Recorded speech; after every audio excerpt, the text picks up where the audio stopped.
ন্যায় নীতি ৰক্ষণত অসংহতং সত্য ৰক্ষা ধৰ্ম ৰক্ষাকে মূল মন্ত্ৰ ৰূপে লৈ কৰিব লাগিব আমি জীৱন যাপন। নে কি কোৱা ভাতৃগণ? সত্য কথা কৰিছা প্ৰকাশ তুমি যথাৰ্থ বচন।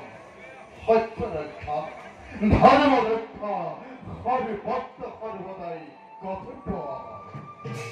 সত্য কথা শ্ৰেষ্ঠ প্ৰদান কৰে ধৰ্ম ৰক্ষাৰ মূল মন্ত্ৰ ৰূপে কৰিছো গ্ৰহণ।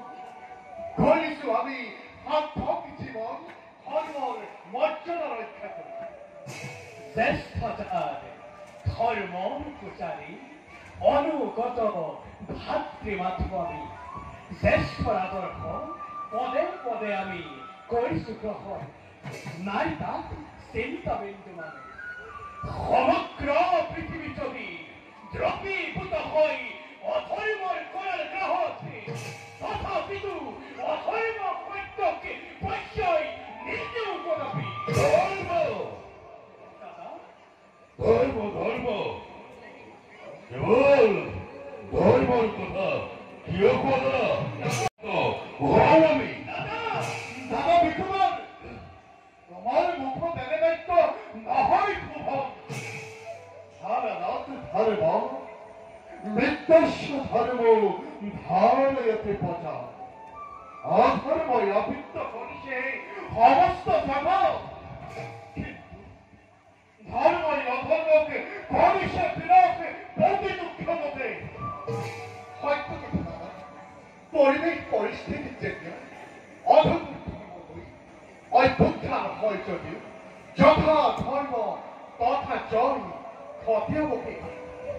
সত্য কথা ভাতৃগণ। দাদা যথা ধৰ্ম তথা জয় নিৰ্ঘোষ বচন। এই অনুকৰণে আমাৰ জীৱন যাত্ৰা। কৰাই জগৎ সবাই মাৰিবই দুৰ্যোধনেৰ কৰা প্ৰচেষ্টা দেখি ধৰ্ম দ্বাৰা তাতেই প্ৰকাশিত হৈছে মহাত্মা ধৰ্ম। নাই হল জানো কিবা লাভ এই কাৰ্য কাৰণত? হল জানো কিবা লাভ এই কাৰ্য কাৰণত?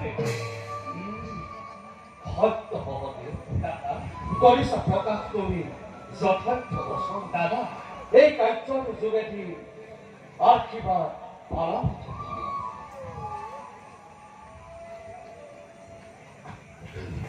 জীৱন যাত্ৰাৰ প্ৰতিটো খোজত পাবা বহুত সংঘাত।